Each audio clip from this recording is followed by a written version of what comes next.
is trying to set me up with this girl. And I'm like, you know how that goes. I'm in my mid-30s and like, I don't want to. So 3 weeks in a row on a Friday, he says, come on, just come with me. He says, the last time I'm going to ask you. I said, all right. So at that point in time, he introduced me to my wife today, who's Julie. And we are introduced in a bar. And I'm thinking the worst, like, oh, what's he trying to set me up with? And the first time I seen her, I went, oh, all right. She's beautiful. About 8 months at this time. And I asked her to marry me. So now we got to figure out where we get married at,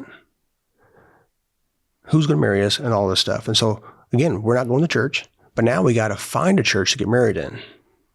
So now we're going to use the church to get married in. We're going to use a pastor to marry us because no one's going to marry you unless you go to that church. So we start looking around. We go into a Pentecostal church, which is Bethel, Assembly of God, which is right diagonal from us. And my wife grew up Catholic, and so she didn't want nothing to do with that environment. So we walked in, the music, she wanted to run out of there as quick as she could. So she didn't want that.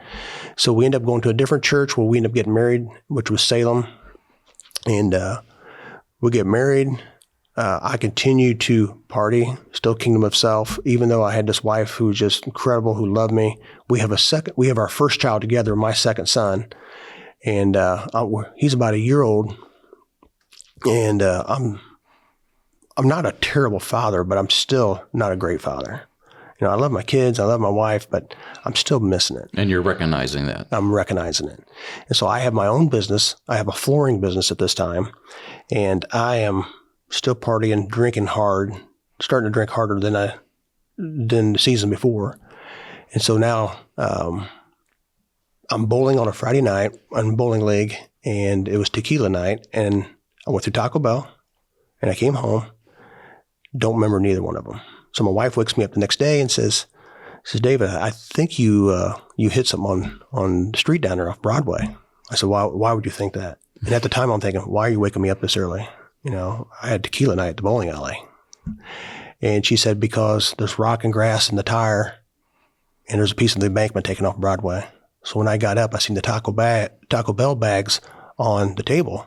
And I recognized I went through the drive-thru, don't remember driving home. And I had hit that embankment and don't remember it. And she looks at me and she says, something's got to change.